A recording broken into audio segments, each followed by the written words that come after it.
ඉතින් හෙලෝ යාළුවනේ අදත් අලුත් වීඩියෝ එකක් අරගෙන ආවා. ඉතින් මේ තියෙන්නේ මම හදපු F22 රැප්ටර් එක හදන හැටි. ඉතින් රැප්ටර් ජෙට් එක ඉතින් මේක සුපිරිම ජෙට් එකක්. ඉතින් මම මේක ෆ්ලයි කරන්න ගිහලා කුඩු පට්ටම් වෙලාම යනවා. ඉතින් මම ඒගොල්ලන්ට ඒකේ වීඩියෝ එක අන්තිමට දාලා තියන්නම්. ඉතින් ඒ කියන්නේ මම මේක එකපාර ෆ්ලයි කරනවා. ඉතින් වීඩියෝ එක කරගන්න බැරි වුණා ඒක ෆ්ලයි කරන හැටි. ඉතින් මේකේ සර්වෝ මෝටර හිර වෙලා තමයි මේක ක්‍රෑෂ් වෙලා ගියේ. ඉතින් ඔයගොල්ලන්ට මම පෙන්නන්නේ දැන් මේක සම්පූර්ණයෙන්ම මම හදපු හැටි වීඩියෝ එකක් තමයි අරන් වෙලා තියෙන්නේ. ඉතින් ඔයගොල්ලන්ට වීඩියෝ එකත් එක්ක දිගටම ගෙදලා ඉන්න කියලා අනිවාර්යෙන් මතක් කරනවා. අපි දැන් බලමු කොහොමද මේක හදාගන්නේ කියලා. ඉතින් අද මම ඔයගොල්ලන්ට විශේෂ දේවල් ටිකක් කියලා දෙන්නම්. ප්ලේන් හදද්දී අපි ප්ලෑන් එක ඩවුන්ලෝඩ් කරගෙන ඉවරලා සම්පූර්ණයෙන්ම ඒක A4 කොළ වලට හරි A3 කොළ සාමාන්‍යයෙන් ලංකාවේ ගොඩක් තැන්වල අර A1 කොලේ කියන එක නෑ. එහෙම තිබ්බනම් අපිට මාරම ලේසි මේවා හදන්න. ඉතින් A4 හරි A3 වගේ තමයි අපි ප්ලෑන් ඩවුන්ලෝඩ් කරගන්නේ. ඉතින් ඒ ගැන ප්‍රශ්න ගැටලු තියෙනවා පහලින් කමෙන්ට් එකක් දාන්න. ඉතින් ඒ විදිහට අපි ඩවුන්ලෝඩ් කරගෙන ඉවරලා අපි සම්පූර්ණ A4 කොළ ටික එකට කරලා ලොකු කොලයක් හදාගන්න. ඒ විදිහට හදාගෙන මෙන්න මේ විදිහ කොටස් ටික එනවා අන්තිමට. ඔයක අංක ගහලා තියෙන පිළිවෙලට අපි අලවන යන්න තියෙන ගානට. ඉතින් ඒ විදිහ අලවන එක ඒවත් මම ඉස්සරහට ඔයගොල්ලන්ට කියලා දෙන්නම් හරියට. ඉතින් මේ විදිහට අපි මේකේ කොටස් ටික කොල්ලේ කපලා අරගන්නවා. ඊට පස්සේ මේ විදිහට අපි ඔයගොල්ලන්ට මම කලින් වීඩියෝ දැම්මම මොනවද අපි මේ ප්ලේන් හදන්න ගන්න බෝඩ් එහෙම. ඉතින් ඒ විදිහ KT බෝඩ් එකක් උඩ අපි තියලා ඉවරලා මේක මේ කපා ගන්න තමයි කරන්නේ.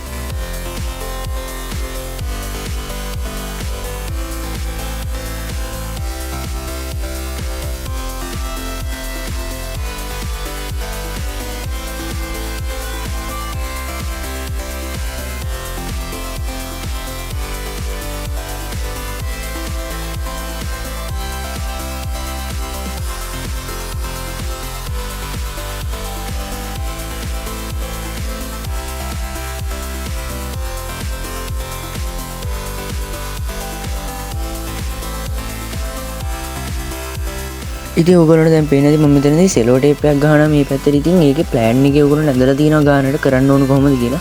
ඉතින් එතෙන් අපි සෙලෝ ටේප් එකක් අනිවාර්යයෙන්ම ගහ ගන්න ඕන.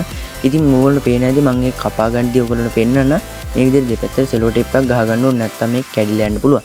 ඉතින් ඒ විදිහට අපි සෙලෝ ටේප් එක ගහගෙන ඉවරලා අනිත් පැත්තේ තියෙනවා අපි මෙන්න මේ විදිහේ කොටසක් අයින් කරගන්න. ඉතින් ඒක අයින් කරලා සම්පූර්ණයෙන්ම බෝඩ් එක කපන්නේ සාමාන්‍යයෙන් බ්ලේඩ් එකේ හරි මේක පොඩ්ඩක් දාලා තමයි කපන්නේ. ඊට පස්සේ ඒක කපලා ඉවරලා අර යට තියෙන ස්ටිකර් වගේ ඒක ගැලවෙන්න උඩ කොටස අයින් කරගන්නවා. එතකොට ඕක අපිට අලවන්න පුළුවන් අර KT ෆෝම් බෝඩ් එක ඇතුළට දාලා. ඉතින් ඕගොල්ලන්ට ඒක මම ඉස්සරහදී පෙන්නන්න කොහොමද කරන්න කියලා. ඉතින් බලමු අපි දැන් ඊටු ටික කොහොමද වෙන්නේ කියලා. ඉතින් ඒ විදිහටම තමයි අනිත් තවත් කොටස් කීපයක් තියෙනවා ප්ලෑන් එකේ ටික සඳහන් කරලා තියෙනවා කොහොමද කරන්න ඕන කියලා. ඉතින් ඒ විදිහට මෙන්න මේ විදිහට සෙලෝ ටේප් අනිවාර්යයෙන්ම ගහගන්න නැත්නම් මේක අර ඉරිලා වගේ කැඩිලා යන්න පුළුවන්. ඒකින්ද ඔයගොල්ලෝ අනිවාර්යෙන් මේ වගේ ප්ලේන් එක හදනවා. ඉතින් සෙලෝ ටේප් නැමෙන තැන් වලට සෙලෝ ටේප් ගහගන්න අමතක කරන්න එපා.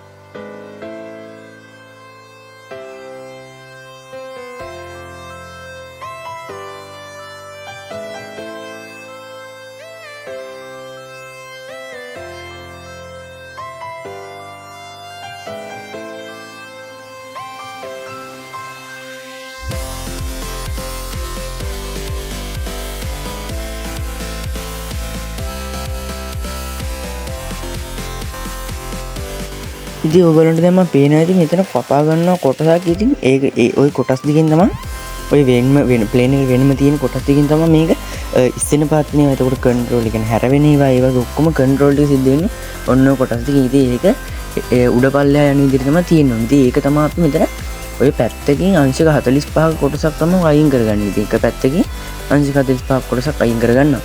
ඉතින් ඊට පස්සේ ඒ විදිහට ඒක ගානට අපි හදාගෙන ඉවරලා ඒක සෙලෝ ටේප් එකක් මගින් මේ බෝඩ් එකට අලව ගන්න එක තමයි කරන්නේ. ඊට පස්සේ මේ ග්ලූ ගන් එකේ පොඩ්ඩක් ගම් ටිකක් දාලා පිහලා දැම්මම මේ අයෝක මොකුත් වෙන්නේ නැහැ. ගානට තියෙන ප්‍රශ්නයක් වෙන්නේ නැහැ. ඉතින් ওই දෙකට තමයි අපි සම්පූර්ණ සර්වෝ මෝටර සම්බන්ධ කරලා ඒකෙන් තමයි ප්ලේන් එකේ කන්ට්‍රෝල් කරන ඒවා සිද්ධ වෙන්නේ.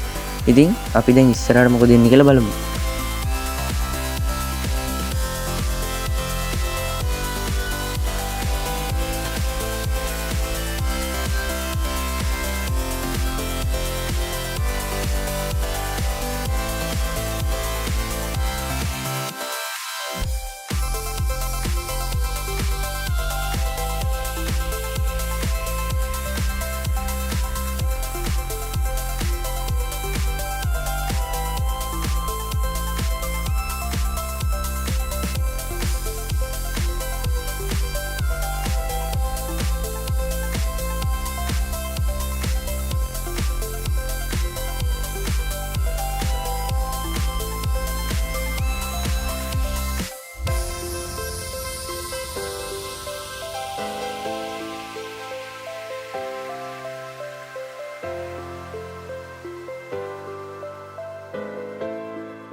ඉතින් ඔයගොල්ලන්ට පේනවාද මම මෙන්න මෙතනදී සර්වෝ මෝටර දෙක සම්බන්ධ කරගන්නවා. ඉතින් මෙන්න මේ සර්වෝ මෝටර දෙක තමයි සම්පූර්ණ අන්තිමට අවුල වුනේ. ඉතින් මේවා ඇතුලෙන් අර මේ වගේ මොනවා හරි වෙලා මේ ප්‍රශ්නයක් කරලා කොහොම හරි නිකන් කැරකුණාට මේ ඇතුලෙන් සිග්නල් කරන මෝටරේ කැරගෙනවා.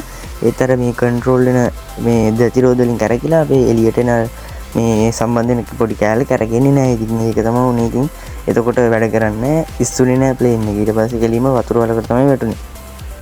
ඉතින් ඒ හින්දා සර්වෝ මෝටර අරගන්න ඕන ටිකක් හොඳ ඒවා ගන්න වගේම ඔයා සාමාන්‍ය සර්වෝ මෝටරයක් ගත්තාම ඉතින් ඒක පොඩ්ඩක් අපි චෙක් කරලා බලන්න ටික වෙලාවක් හොඳට වැඩ කරනවද කියලා. ඉතින් දැන් මම උනට තවත් විශේෂ දෙයක් තමයි පෙන්වන්න යන්නේ. ඒ තමයි අපි අර සර්වෝ මෝටරේට කම්බිය හයි කරන්නේ. අන්න ඒ කැලලක් අපි අර සර්වෝ මෝටරේ කැලි වලින්ම හදාගන්න නැත්නම් ඒවා කඩෙන් ගන්න ඕනනේ. ඒ හින්දා අපි මෙන්න මේ විදිහට අර දිගට තියෙන කොටසකින් කැලලක් අයින් කරලා අපි මේක අරකට මේ කේඩි බෝඩ් එක පොඩ්ඩක් කපලා අලව ගන්න එක තමයි කරන්නේ. ඔයගොල්ලන්ට පෙන්නන්න මම ඉස්සරහට දැන් බලා ගන්න පුළුවන් ඔයගොල්ලන්ට මේ වැඩේ කරගන්න හැටි.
ඉතින් මම මෙතනදී මේ ඉලෙක්ට්‍රොනික පාර්ට්ස් ටික සම්බන්ධ වෙන හැටි මොකුත්ම වීඩියෝ එකේ කියන්නේ නැහැ. ඉතින් ඔයගොල්ලන්ට පුළුවන් මගේ ඉස්සරහා වීඩියෝ එකක් මම ඉස්සරහට දාන්න.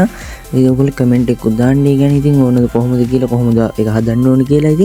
ඉතින් මම ඔයගොල්ලන්ට ඒක පෙන්නන්නම් කොහොමද සම්බන්ධ වෙන්නේ කියලා මේ ඉලෙක්ට්‍රොනික පාර්ට්ස් ගැන විස්තරයක් චූටි හැඳින්වීමක් එක්ක මම ඒ විස්තරයක් අරන් එන්නම්. ඉතින් අනිවාර්යෙන්ම මගේ දැන් ගීස් එකකින් මොකුත් නැහැ පිච්චිලා තියෙන්නේ. මේක දැන් මාස 3ක් විතර වෙනවා මම හදලා.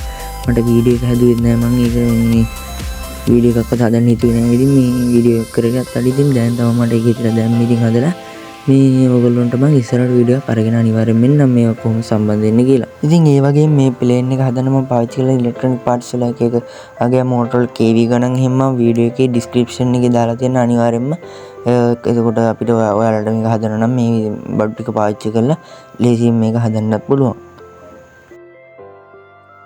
ඉතින් ඔය එකපාරට මේ වගේ ප්ලේන් එකක් හදලා ෆ්ලයි කරන්න යන්න බෑ. මේකේ තියෙන එක එක දේවල් ටිකක් ඉතින් ඒ තමයි CG පොයින්ට් එක ගැන අපි අනිවාර්යයෙන් සැලකිලිමත් වෙන්න ඕනේ. ඉතින් ඒක මේ අපි බැලන්ස් කරගන්න ඕන ගානට බැටරි එහෙම කරලා ඉතින් ඒ ගැන ඔය එකපාරට ප්ලේන් එකක් යවුවොත් එහෙම අනිවාර්යයෙන් මේක ක්‍රෑෂ් වෙලා යනවා. අනිත් එක හරියට උඩ යන්නේ නැති වගේ ප්‍රශ්න ඉන්නේ. එතකොට තමයි. ඉතින් ඒ ගැන වීඩියෝ ඉස්සරහට මම අනිවාර්යෙන් අරන් එන්නම්.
ඉතින් මම දැන් මේක ඉලෙක්ට්‍රොනික පාර්ට්ස් පාවිච්චි කරපුවත් පේන්නේ නැහැ. ඒ වගේම කොයිම වෙලාවකත් මම මේ දානවා වගේ බැටරි එහෙම දාලා ෆ්ලයි කරන්න යන්න එපා. මම මේ අර වැඩ කරනවා කියලා චෙක් කරන්න විතරයි මේ විදිහේ බැටරි දාන්නේ. කියන්නේ බැටරිය ඇතුලේ අලවනවා. අපි වෙල්කෝ කැල්ලක් දාලා ඉතින් ගම් ගාලා එහෙම නෙවෙයි අලවන්නේ. ඒ වෙලට ගලවන්නේ වෙලට අයින් කරන්න. එහෙම තමයි අපි ඒක අලවන්නේ. ඉතින් කොයිම වෙලාවකත් නිකන් දාලා යවන්න එපා. එමුණොත් ලොකු විනාශයක් තමයි වෙන්නේ. ඉතින් ඒ වගේම ට්‍රාන්ස්මීටරේ එලවන්ස් හදාගන්න සෙටින්ග්ස් ටික තියෙනවා. ඉතින් ඒ ටික හදාගන්න ඔයගොල්ලෝ දන්නේ නැත්නම් පහලින් කමෙන්ට් එකක් දාගන්න මම ෂෝට් වීඩියෝ එකක් වගේ කියලා දෙන්නම් ඒක අනිවාර්යෙන්ම.